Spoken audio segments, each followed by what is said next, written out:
All right, time now for Consumer Confidential with KTLA 5's David Lazarus. Good to see you. We expected another interest rate hike. Saw it coming, but there's a follow-up. There's a chaser to this. Let's get to the news first, and that is, as expected, the Federal Reserve announced a quarter-point rate hike. This is the 8th rate increase in nearly a year, which really tells you how hard the central bank is in cracking down on runaway inflation. And it goes on and on. Now, mind you, this is the lowest rate hike we've seen. In December, we saw a half-point rate hike. Prior to that, three-quarter-point rate hikes. So this suggests, on the one hand, that the Fed is satisfied with the pace of the inflation reduction and is pulling back a little bit on its monetary policy. At the same time, however, the Fed did say the rate hikes will continue. And that's the key thing Wall Street is watching for today. And it looks like already there's a hissy fit being thrown at last check. Wall Street, or rather the Dow, down by nearly 500 points as they try to get their heads around the idea that,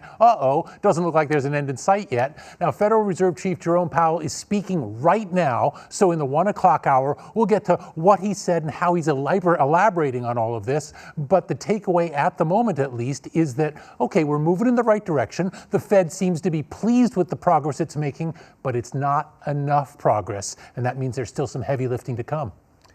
All right, the White House cracking down on credit card late fees. Yeah, and this is a good thing, especially from a consumer's point of view, because these nuisance fees, these so-called junk fees, they drive a lot of people crazy. What are we talking about? We're talking about like resort fees when you book a hotel, or airlines tacking on extra fees, or the ticket companies tacking on extra fees if you want to go see Taylor Swift, that kind of thing. So the Biden administration is saying it wants the Consumer Financial Protection Bureau to issue a new rule that will make these fees, well, we're not sure yet how it's going to manifest, but it wants to crack down. Now, part of this is simply political posturing because consumers don't like these fees. So the Biden administration is saying, yeah, we feel your pain.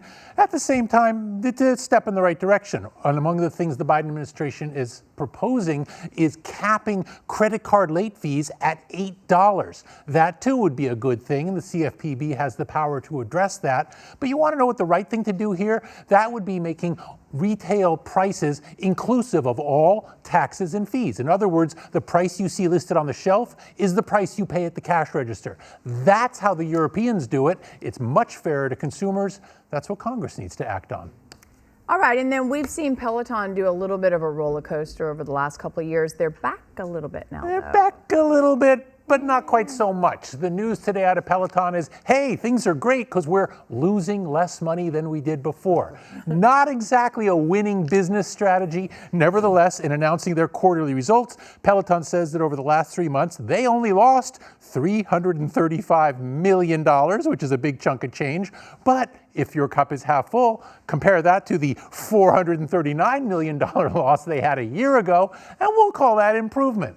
Nevertheless, we're talking about 8 straight quarters of losses for Peloton, which is still trying to find its footing after its pandemic popularity fizzled when people started going back to the gym. Peloton now has a new CEO who says they've reached a turning point. He's cut about half the staff at the company and cut deals with Amazon and Dick's Sporting Goods to move their exercise equipment out into the retail world. Those all seem to be positive steps, but make no mistake, the bottom line is they're losing tons of money. Nevertheless, at last check, their stock up by double digits today.